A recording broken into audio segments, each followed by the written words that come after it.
Well, now let's say you even got that 2,600 pound total. Would at that point would you like, say, okay, I've done everything I could do. I've accomplished all there is to accomplish. I'm gonna move on with my life. I'm gonna do something else. Or would you say, maybe, okay, would you join the untested guys? Would that be a thing? Would you go for something even crazier? Would you try to push for 2,800, 27? Like, what would be the Uh, next thing? I don't, at that point, I don't see like even now. There's no benefits in my opinion to even switch over, especially because I've heard just some of the horror stories as far as like having health issues, like the negative consequences after post use and all that. Like I'm already a big guy, Pete. Yeah. I'm 370. Excuse me, I had to and I just feel like at where I'm at right now with my health, I'm pretty I'm pretty happy with it, and I don't ever want to be in a situation where I'm gonna suffer like life threatening consequences because of it. And I just feel like with everything that's happening in the bodybuilding world, and then it's just like hell no, man. I understand why people would consider it. People who want to get strong fast, they want to they want to put everything on the line and risk it for the biscuit. But fortunately for me, like I just happen to have a gift and there's these capabilities to do everything that I'm doing without it. So it's like I have full confidence in my abilities and in my team around me to just really do what I want to do without it. So I don't think I would. I think at 26, maybe some untested guy could reach that level in a couple of years, but like to hit that naturally, I think that's just going to cement me like on the Mount Rushmore essentially. So it's like at that point, I'll probably still compete. I do plan on being involved in this community for a very long time. I'm a coach under my coach Joey Flex, and like I've been enjoying every moment, just being able to nurture into these kids, help them develop into like young men, into young competitors, young lifters, just being able to share like a piece of my mind with them. So I just think that after I hit that point, if I chose to, I'd probably if I did do anything else, I think I would do strongman. And I think at that point, like the PED use would almost become a necessity. So it's like I don't know how serious I would want to get into it because I always tell my brother, I'm like, man, like I would rather if I ever did choose to compete in an untested federation or like strongman, I would rather be third best, knowing I worked my ass off and losing than knowing that I like how do I say this? Like betrayed my morals because like I don't hold those type of decisions against other individuals, but for myself, to go down that route would be to betray like my belief in myself and the belief that my family has in me. So it's like I would rather. I mean, I don't know. Maybe I'll do some strongman competitions.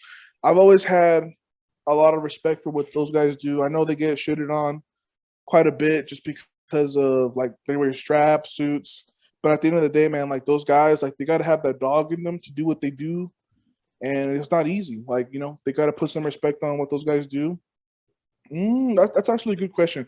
I really don't like to think about it too much just because right now, if I allow myself to deviate from my train of thought, like I feel like bad things tend to happen. So I really need to like eliminate any other goals or any other thoughts past this to really be able to maximize my output into that direction. So it's like maybe once I reach that, then I could really like open the doors and dive into like the possibilities and just what route seems best at the time. So for right now, I mean, I could like talk about it a little bit, be like, yeah, I think about it. But as far as like genuinely thinking like what's next, for me, like what's next is just the goals that I have right now, like within the next 2 to 5 years.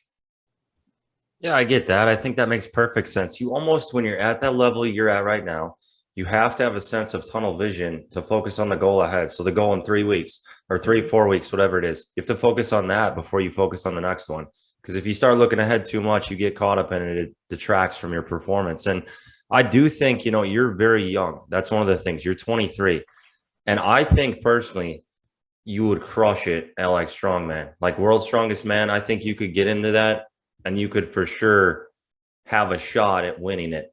Um, Based on the base you have. Nobody has a foundation like yourself, and it's static strength, but it would be very, I feel like, transferable to what they do. I think you would just destroy it. So it's interesting. It's an interesting thought. It's like Larry talked about. Larry Wheels said the same thing. Like he kind of did everything he felt there was to do for him in powerlifting, and he'd grown kind of tired of it. So his goal now is strongman and like trying to become like the world's strongest man. So it's kind of an interesting thing because you both have a similar foundation in powerlifting. Yeah. I mean, I guess the biggest difference I would say, just like what you said, Larry, would, like I said before, is but I'm also interested in winning. For me, winning is all that I care about. Like the numbers are a part of the process of the work that I put in.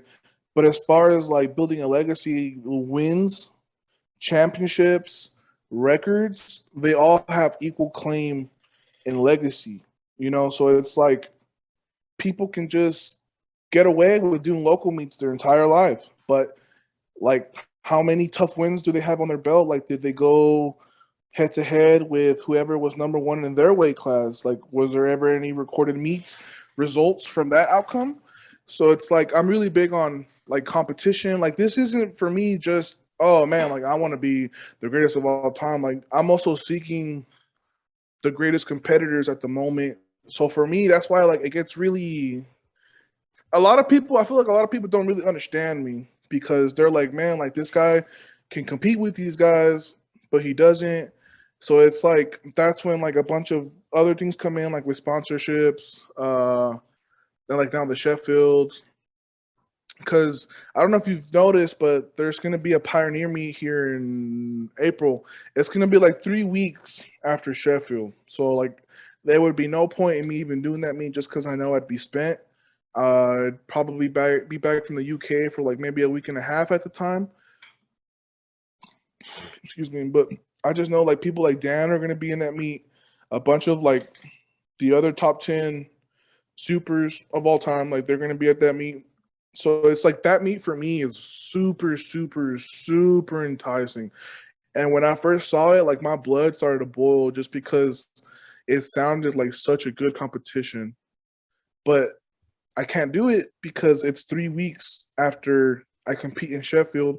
And I just don't think 3 weeks would be even close to enough time to put forth a performance to even rival what those guys are going to do, because I'm literally going to have to go all out in Sheffield to potentially win like the first overall.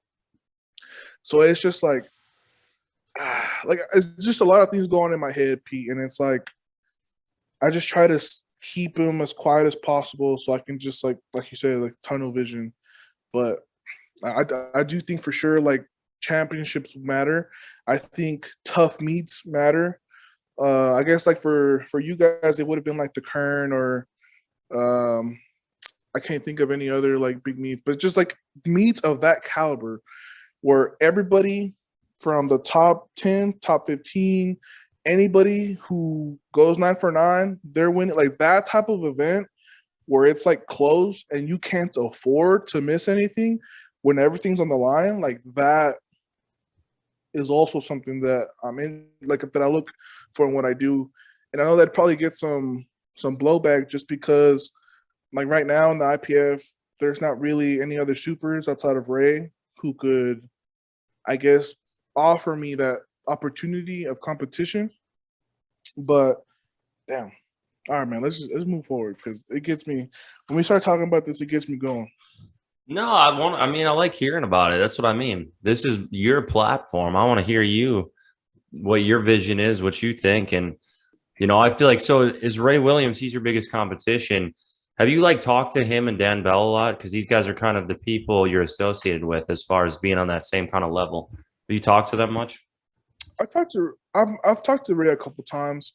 He messaged me right before he got, actually no, when he got COVID before nationals last year, he reached out to me and he told me before he told anybody else on Instagram that he was going to back out, and it made me very sad, just because Ray is literally the person that I've like looked at since I first started. So I first started in 2019, and me and my brother talked about this, and we were like, what are our goals? What are we going to try to do in this avenue? And the answer was Ray Williams, because it didn't matter what you hit on the platform if you're still going to be second place or third place. And at the time, Ray Williams was the standard.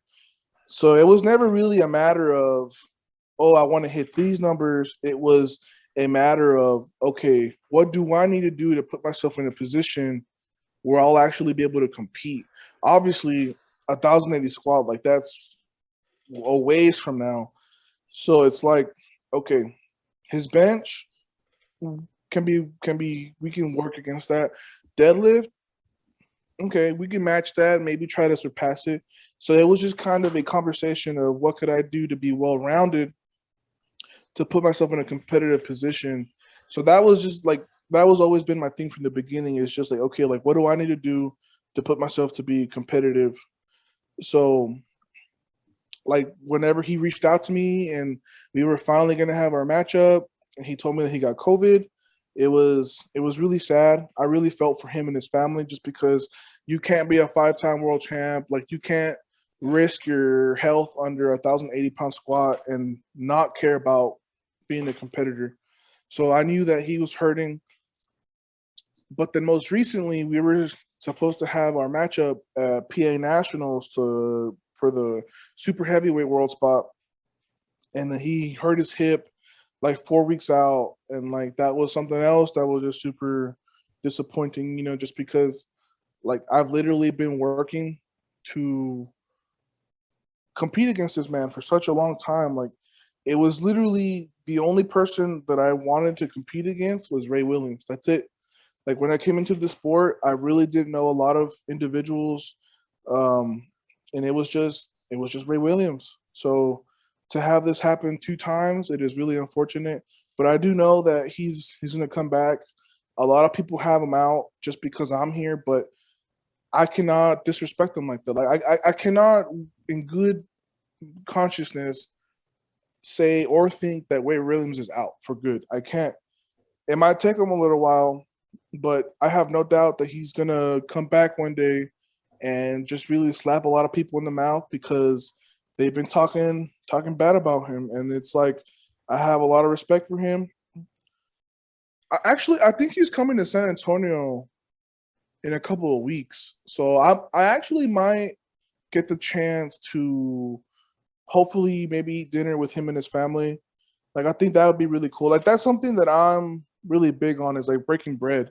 So it's like after a competition to eat, like to go eat together like that, and like just talk about your stories and your philosophies and your thoughts and your ideals. Like that type of thing is something that I'm really big on. Like I love hearing other people tell their stories, just because maybe I can garner some inspiration, or just be able to relate to them on a deeper level. So if Ray's listening, dude, message me. I would love to go eat with you after the heavy metal seminar, and maybe even Julius can come, because I think it'd be cool to meet Julius too. Yeah, it's